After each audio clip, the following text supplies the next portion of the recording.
जो अजीत मलिक जी हैं, और ये कंप्यूटर इंजीनियर रह चुके हैं और बहुत कॉलेजों में इन्होंने कंप्यूटर का काम भी वो किए हुए हैं, इंस्टीट्यूट में किए हुए हैं।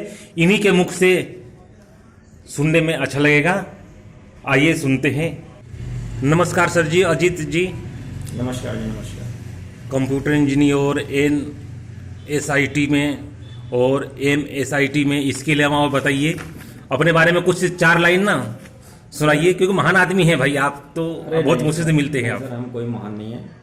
देखिए, मैं आज से 20 साल पहले सन 2000 में मैं दिल्ली आया था, तो मैंने सूरजमल इंस्टीट्यूट ऑफ टेक्नोलॉजी और Netaji Subhash institute of technology, हाँ जी, जो कि अब एक यूनिवर्सिटी हो गई है, हाँ जी, हाँ जी, Bhaskaracharya College of Applied Sciences में कंप्यूटर मेंटेनेंस और वहाँ के सर्वर्स वगैरह कई साल देखे। और आजकल मैं 9th-10th क्लास के बच्चों को मैथ्स और साइंस की क्लास लेता हूँ। अब आप पूछिए, आप मुझसे क्या जानना चाहते हैं? सर जी, मैंने एक चीज़ और सुना है कि आप जिस कंप्यूटर कक्ष में जाते थे, ऑटोमेटिक हाथ लगाते कंप्यूटर ठीक हो जाते थे, हैं? नहीं सर, ये सही बात है। हाँ सर, ये कहते थे कि सर आप आते हो तो कंप्यूटर अपने आप सही चलना शुरू कर देता है। इतना डर है आपका कंप्यूटर। हाँ हाँ हाँ हाँ हाँ। तो सर जी, जो आज के जो अभी सिस्टम जो चल रहा है, आज के जो कि ये नेताजी लोग आपस में लड़ाई झगड़ा आपस में करवा देते हैं,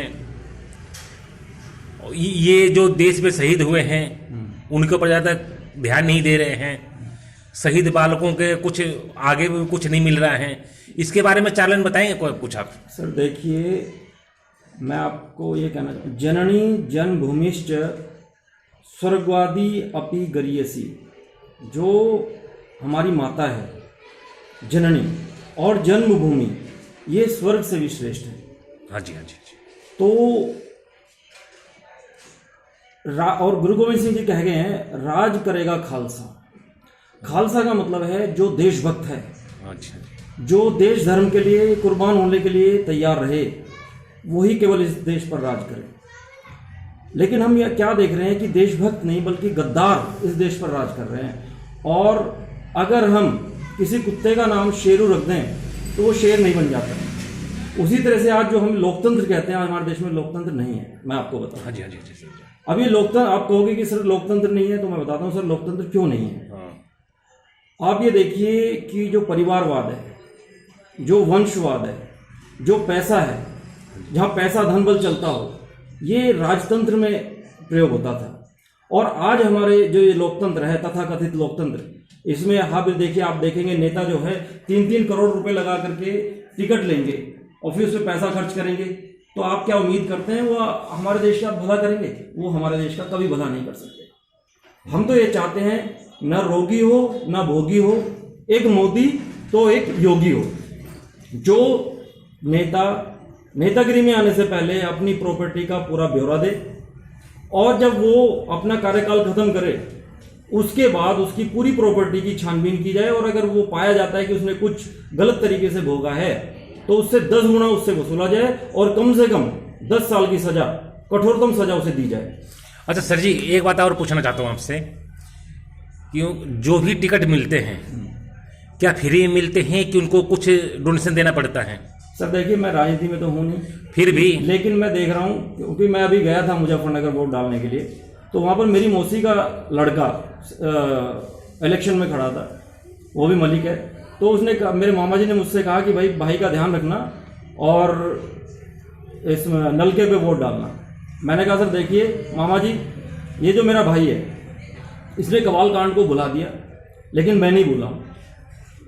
ये कवाल कांड ये भूल सकता है, मैं नहीं भूल सकता। और दूसरा, ये 1 करोड़ लगा करके 100 करोड़ लगाने की मानसिकता से चुनाव में खड़ा है।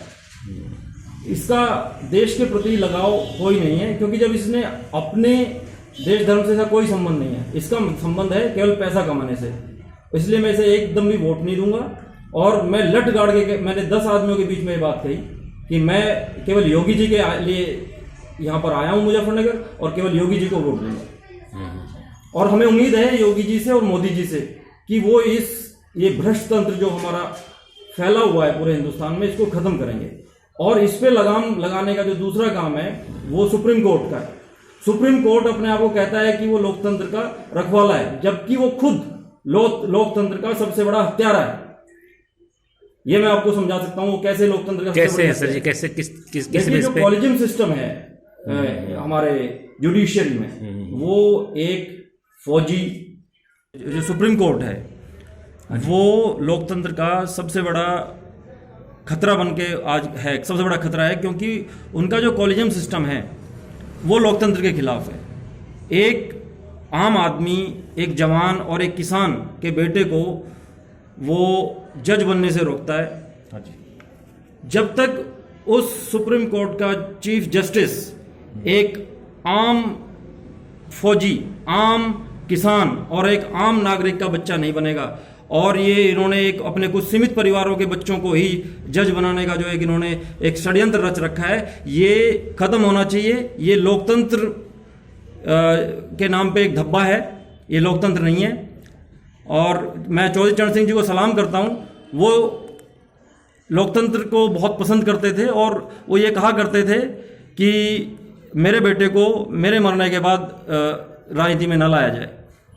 तो हम चाहते हैं कि ये जो वंशवाद है, परिवारवाद है, ये हमारी राजनीति और हमारे जुडिशरी से इसका अंत हो जाए।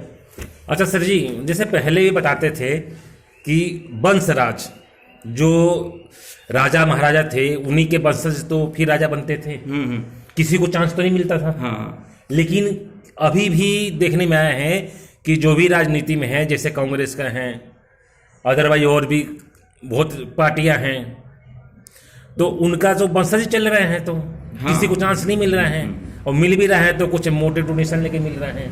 इसे क्या कारण है? सर देखिए, ये आज हर गली से एक नेता बन के तैयार होकर निकल जाता है, उसे कुछ नहीं पता होता, देश धर्म कोई ज्ञान नहीं होता। वो सिर्फ इतना जानता है कि मैं 1 करोड़ लगाऊंगा और इस राजनीति से 100 करोड़ कमाऊंगा। इसने हमारे देश का नाश मार दिया है। और आज आप देखिए कि कोई भी पार्टी हो, उसमें हर जो है एक अभी टिकट बिकेंगे, वो टिकट नेता लोग खरीदेंगे और यही उनके दिमाग में रहेगा, यही सिर्फ ये दिमाग में रहता है कि कैसे मैं 1 करोड़ लगा के 100 करोड़ कमाऊं। उन्हें देश धर्म और देश की सुरक्षा से इससे कोई मतलब नहीं है। और हम चाहते हैं कि ऐसा सख्त कानून बने कि कोई भी ऐसा गंदे आदमी जो है वो राजनीति में आने की सोच तक ना सके, और अच्छे आदमी ही राजनीति में आए ताकि हमारे देश का भला हो। और हमारी जुडिशरी भी में जो अच्छे अच्छे जो जज हैं वो भी एक आम धरती पुत्र बने।